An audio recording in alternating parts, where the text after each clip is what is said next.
মিনহা খালাকনাকুম পড়েন মিনহা খালাকনাকুম ওয়া ফিহা নুঈদুকুম ওয়া মিনহা নুখরিজুকুম তারাতান উখরা। হে বান্দা, এই মাটি দিয়া তোরে তৈরি করা হয়েছিল, এই মাটির ভিতরে রেখে গেলাম, আবার এই মাটি থেকে আল্লাহ রব্বুল আলামিন তোমারে জিন্দা করবেন।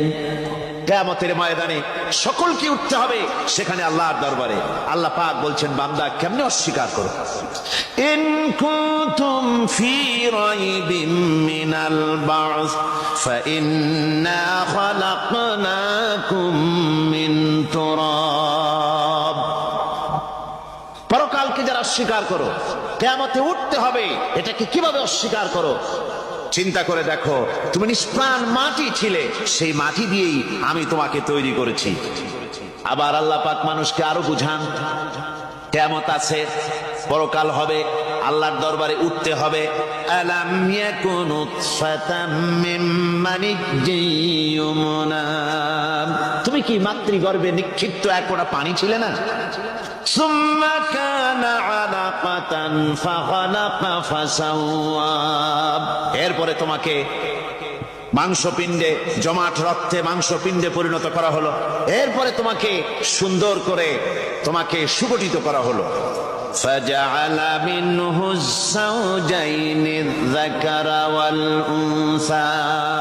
এরপরে মাতৃগর্ভের ভিতরে আমি এটাকে পুরুষ বানালাম, কন্যা সন্তান অথবা পুত্র সন্তানে পরিণত করলাম। এইটা যে পেরেছে, যিনি পেরেছেন, আলাইসা যালিকা বিকাদিরিন আলা আইয়ুহিয়াল মাউতা।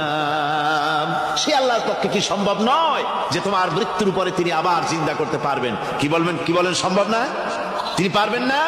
নিশ্চয়ই তিনি আবার কিয়ামতের মাঠে আমাদেরকে হাজির করতে পারবেন, এতে কোনো সন্দেহ নাই।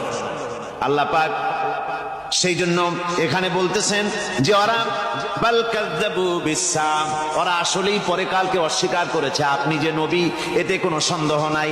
আপনি খানা খান, আপনি বাজারে যান, এটাই মূল আপত্তির বিষয় না। মূল কথা হলো তারা পরকালকে অস্বীকার করেছে।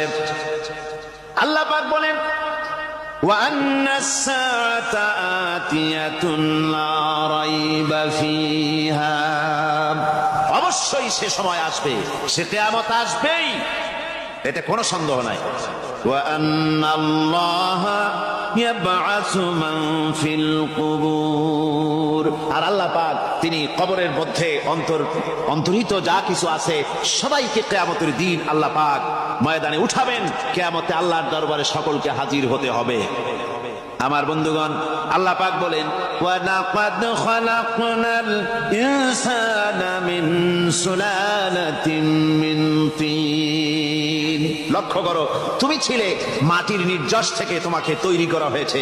শুধু মাটির নির্যাস থেকে তোমাকে কোনো মডেল ছাড়া, কোন ধরনের আদর্শ ছাড়া, কোন ধরনের নমুনা ছাড়া তোমাকে সৃষ্টি করা হবে। সুম্মা জাআলনাহু নুতফাতান ফি ক্বারারিম মাকিন। এরপরে মাতৃগর্ভের একটা অত্যন্ত সুরক্ষিত জায়গায় তোমাকে সংরক্ষণ করা হয়েছিল। সুম্মা খালাকনান নুতফাতা আলাকাতান ফাখালাকনাল আলাকাতা মুদগা। রক্তপিণ্ডকে, নাপাক পানিকে জমাট রক্ত করেছি, জমাট রক্তকে আমি আবার গোস্ত পিণ্ডে পরিণত